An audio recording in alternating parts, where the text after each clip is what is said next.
উপস্থিত আছেন আমাদের আনোয়ারা সার্কেল এসপি স্যার।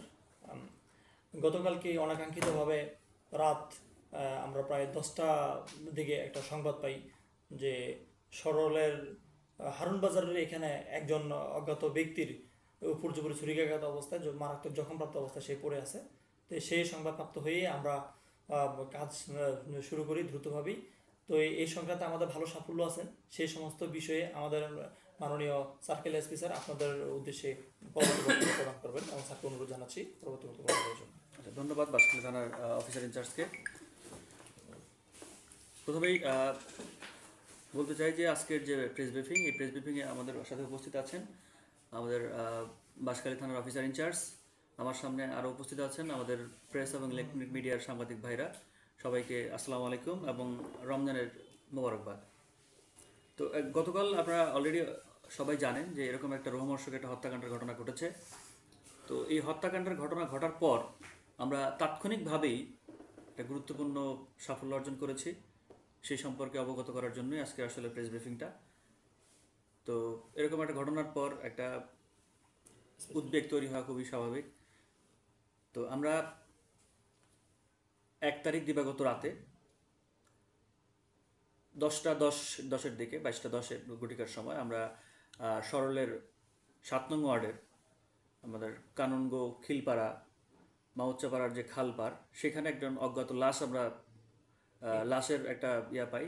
তো সেই লাশটাকে আমাদের স্থানীয় যারা ছিলেন তারা উদ্ধার করে আমাদের বাঁশখালী উপজেলা স্বাস্থ্য কমপ্লেক্সে নিয়ে আসেন। তো সেখানকার কর্তব্যরত যারা চিকিৎসক ছিলেন তারা তাকে মৃত ঘোষণা করে। তো ঘটনাস্থলে তার যে মা এবং বোন তারা সেখানে যান এবং সেই ঘটনাস্থলেই তার যে অটোরিকশা ছিল এবং তার যে মোবাইলটা ছিল সেটা ঘটনাস্থলেই ছিল। তো হ্যাঁ, পরবর্তীতে আমরা যখন সংবাদটি পাই, সংবাদ পাওয়ার পরে আমাদের চট্টগ্রাম জেলার সুযোগ্য পুলিশ সুপার জনাব মোহাম্মদ সাইফুল ইসলাম সান্তু বিপিএম সেবা স্যার এবং আমাদের এডিশনাল এসপি ক্রাইম এবং অন্যান্য সিনিয়র স্যারদের নির্দেশনায় আমাদের অফিসার ইনচার্জ বাঁশখালী থানার নেতৃত্বে আমরা এই বিষয়ে তাৎক্ষণিকভাবে আসামি গ্রেপ্তার এবং ঘটনার রহস্য উদ্ঘাটনের জন্য আমরা কাজে লেগে পড়ি।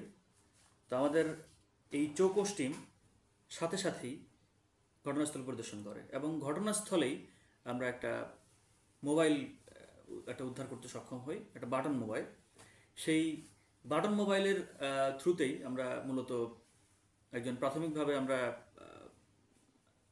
একজনের খোঁজ পাই যে তার মোবাইল হতে পারে, নাম ছিল তার হচ্ছে আরমান।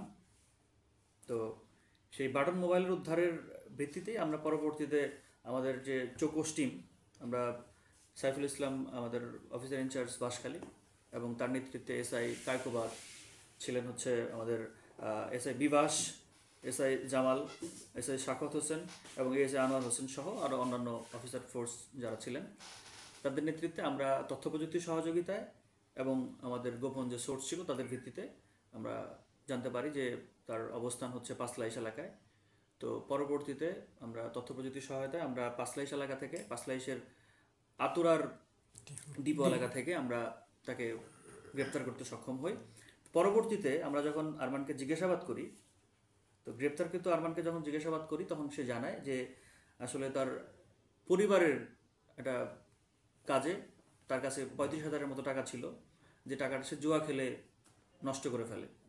তো সেই টাকাটা তার উদ্ধারের জন্য বা টাকাটা সে আসলে তার ফ্যামিলিকে ফেরত দেওয়ার জন্য সে আসলে কিভাবে কি করবে সেটা বুঝতে পারতেছিল না, যে কারণে সে একটা কৌশল করে সে এই ভিকটিম জাহিদুল ইসলামের যে অটোরিকশা, সেই অটোরিকশাটাকে মানে 150 টাকায় এটা ভাড়া করে, সেটা আসলে চলে বলে কৌশলে বা যে কোনোভাবেই হোক এই অটোরিকশাটাকে সে ছিনতাই করা বা তাকে মারধর করে করার একটা চেষ্টা করেছিল। তো পরবর্তীতে যখন ওই হয়, অর্থাৎ আপনার 1 তারিখ রাত অনুমান 8:30 ঘটিকার সময় সে এটা ভাড়া করে। আর প্রায় 9:30টার দিকে যখন সে ওই আমাদের যে ঘটনাস্থল সেখানে যখন পৌঁছায়, তখন সে পিছন থেকেই, যেখানে সে বসা ছিল সে পেছন থেকেই চালকের আসনে বসা অবস্থায় আমাদের ভিকটিম জাহিদুল ইসলামকে উপর্যুপরি ছুরিকাঘাত করে।